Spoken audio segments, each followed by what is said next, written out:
അങ്ങനെയൊന്നും നമ്മൾ പോകുന്നത് ഷൂട്ടിങ്ങിനാണ്. ഷൂട്ടിങ്ങിന് പോകുന്ന ദിവസങ്ങളിലൊക്കെ നേരത്തെ എഴുന്നേറ്റ് ഇതേപോലെ കുളിച്ച് മാറ്റി സെറ്റായിട്ട് പോകണം. പുറത്ത് നല്ല മഴയായിരുന്നു, എന്നാലും കുഴപ്പമില്ല, മഴയൊന്നും നമുക്ക് വലിയ പ്രശ്നമില്ല. പിന്നെ രാവിലെ എഴുന്നേറ്റ് ഇതുപോലെ പോകാൻ നല്ല രസമാണ്, എനിക്ക് ഭയങ്കര ഇഷ്ടമാണ്. നമ്മൾ ഷൂട്ടിൻ്റെ ദിവസങ്ങളൊക്കെ നേരത്തെ എഴുന്നേറ്റ് പോകണം. പോകുന്ന വഴിക്ക് ഒരു ചായയും കുടിച്ച് നേരെ പോകാമെന്ന് വിചാരിച്ചു. അങ്ങനെ ഒരു ചായയും കുടിച്ച് അടിപൊളിയായിട്ട് നമ്മൾ നേരെ നമ്മുടെ പരിപാടിക്ക് പോയി. അങ്ങനെ നേരെ പോകുന്നത് റെനീഷിൻ്റെ റൂമിലേക്കാണ്. റെനീഷാണ് നമ്മളെ ഡയറക്ടർ. അങ്ങനെ റെനീഷിൻ്റെ റൂമിൽ പോയി കഴിഞ്ഞാൽ കുറച്ച് സാധനങ്ങളൊക്കെ എടുത്തിട്ട് നേരെ തിരിച്ച് ലൊക്കേഷനിലേക്ക് പോകണം. അങ്ങനെ അവിടെ പോയി ഇരുന്നപ്പോഴത്തേക്കും ഷാമേട്ടൻ വന്നു. ഷാമേട്ടനാണ് നമ്മുടെ അസോസിയേറ്റ്. അങ്ങനെ ഷാമേൻ്റെ കൂടെ പോയി സാധനങ്ങളൊക്കെ എടുത്ത് നേരെ തിരിച്ച് ലൊക്കേഷനിലേക്ക്. അങ്ങനെ പോകുന്ന വഴിക്ക് ഒരു കടയിൽ കയറി കുറച്ച് സാധനങ്ങൾ മേടിക്കാനുണ്ട്. അതൊക്കെ മേടിച്ച് സെറ്റായി. അപ്പം ഇനി പോകുന്ന വഴിക്ക് ഇനി ലൊക്കേഷൻ ആണെങ്കിൽ നല്ല അടിപൊളി സ്ഥലമാണ്. ഈ പോകുന്ന വഴിക്ക് നല്ല രസമുണ്ട് തന്നെ, നല്ല മഴയൊക്കെ പെയ്തിരിക്കുന്നതുകൊണ്ട് തന്നെ കിടില സ്ഥലവും. അങ്ങനെ നേരെ പോയി ചിറ്റലപ്പള്ളിയല്ല നമ്മുടെ മെയിൻ ലൊക്കേഷൻ. അവിടെ ഷാമേൻ്റെ പണി നേരത്തെ തുടങ്ങിയായിരുന്നു, കട്ടിങ് ഒക്കെ ആയിട്ട്. അങ്ങനെ ഞാനും കൂടി ഷാമേൻ്റെ കൂടെ കട്ട് ചെയ്യാനായിട്ട്.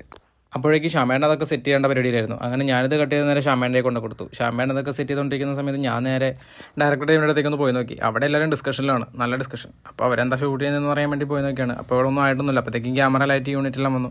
അപ്പോൾ അവരൊക്കെ നമ്മൾ അറിയാവുന്ന ആൾക്കാരെ കൊണ്ട് അവരെയൊക്കെ കണ്ട് സംസാരിച്ചു. പിന്നെ ഏത് സെറ്റിൽ പോയി കഴിഞ്ഞാൽ ഇതേപോലെ തന്നെ നമുക്കറിയാവുന്ന ആൾക്കാരായിരിക്കും കൂടുതലായിട്ടും. കാരണം എല്ലാവരും ഒരേപോലെ നമ്മളെപ്പോലെ വർക്ക് ചെയ്യുന്ന ആൾക്കാരുണ്ട്. അവിടെ എവിടെയായിട്ട് നമ്മൾ കാണും. അവിടെ അടിപൊളിയായിട്ട് നമുക്ക് വർക്ക് ചെയ്യാൻ പറ്റും, ഒരു ബോറടി ഉണ്ടാവില്ല.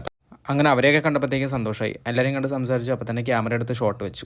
ഇതുപോലെ ഓരോ സെറ്റിൽ പോയി കഴിഞ്ഞാൽ നമുക്ക് പരിചയമുള്ള ഒരുപാട് മുഖങ്ങളുണ്ടാവും. ഇവരെല്ലാവരും ഓരോ ആഗ്രഹങ്ങൾ മനസ്സിൽ വെച്ച് ഈ ഫീൽഡിൽ വന്ന ആൾക്കാരാണ്. ഡയറക്ഷനും ക്യാമറയും അഭിനയം ഒക്കെ ആയിട്ട് അങ്ങനെയാണ് ഈ ഫീൽഡിലേക്ക് ഓരോരുത്തർ എത്തിപ്പെടുന്നത്. നല്ലൊരു അവസരം കിട്ടിക്കഴിഞ്ഞാൽ രക്ഷപ്പെട്ടു പോകുന്ന ഒരുപാട് പേര് നമ്മളെ ഫീൽഡിൽ തന്നെ ഉണ്ട്.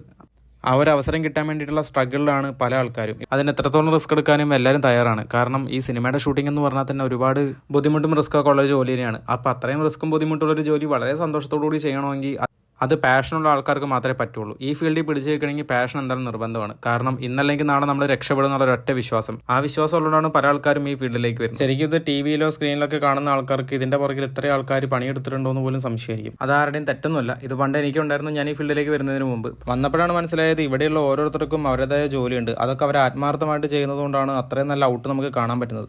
അതിപ്പോൾ സിനിമയാണെങ്കിലും സീരിയലാണെങ്കിലും ഷോർട്ട് ഫിലിം ആണെങ്കിലും എന്താണെങ്കിലും ഇങ്ങനെ കുറേ പേര് പണിയെടുത്താൽ മാത്രമേ അത് കാണാൻ പറ്റുള്ളൂ എന്ന് എനിക്ക് മനസ്സിലായി. അപ്പോൾ ഇനി ഇതുപോലത്തുള്ള വീഡിയോസ് വരുന്നതോളം വരെ ടാറ്റാ ബൈ ബൈ.